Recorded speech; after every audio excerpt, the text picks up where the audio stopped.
a butternut squash pasta casserole. It is so hearty and delicious. So to keep things easy, I'm adding a bag of butternut squash from the freezer. You can totally use fresh instead.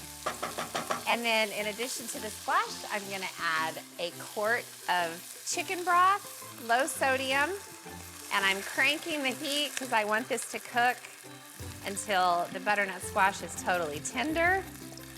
This is a very fall-friendly recipe, but since you can buy butternut squash in the freezer section of the grocery store year-round, you can totally make this whenever you want. Whenever you want. Salt and pepper. Proud. Okay, so the butternut squash is gonna cook for 5 minutes until it's soft. Watch the magic happen. I'm gonna turn this into a squashy liquid. Which is kind of strange. It doesn't sound all that good, but trust me. Liquid, yum. And you can puree it as much or as little as you want to. You can make it a totally smooth puree, or it can be sort of a chunky puree. I like things with some texture. All right, just about done. I see some chunks of butternut in there, but I'm gonna leave them because I think it'll make the casserole more interesting. Okay, so this is so cool because I'm actually gonna pull this casserole together in the casserole pan. So I already cooked some penne, and watch this. This is basically the liquid for the casserole, but it's kind of like butternut squash mac and cheese, you know? It's gonna be delicious, trust me. It's gonna be great. Okay, and then I've got a few things to add. Some roasted red pepper, frozen peas, Wow. and goat cheese.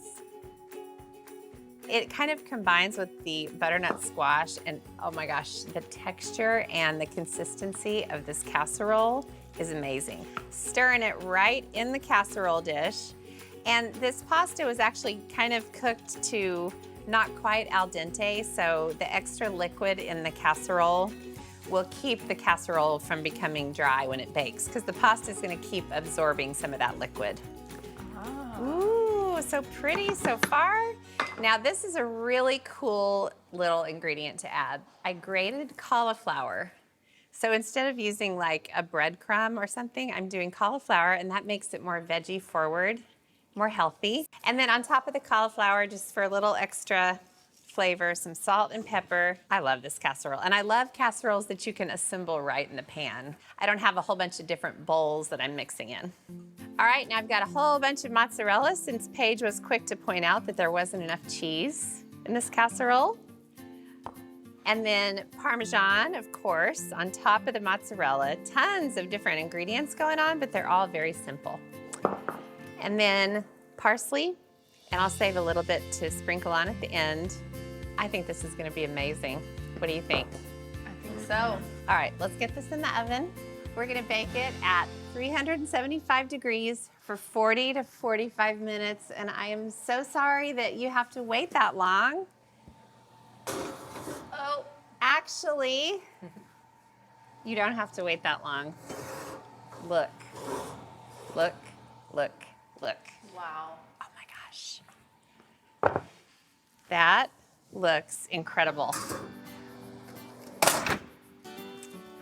Check it out, you guys. Wow. All that cheese.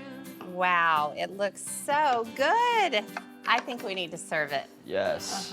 I think we need Yes, to cut it. try it. I think we Yeah. need to enjoy it. Can I try? Yeah, are you excited to try this, Paige? I just love goat cheese. All right, Alex, come on. Okay. Gotta get sliced cam or scoop cam. Oh dear. Oh my Oh, no. gosh. It's That is basically, amazing. this is basically mac and cheese that took a trip around the world or something. Here, Paige, I'll let you try. So excited. Okay, one bite review. Trying to get all the good stuff. One bite review. One they're bite. actually- Oh, it smells so good. Mm. That was really good. Really good.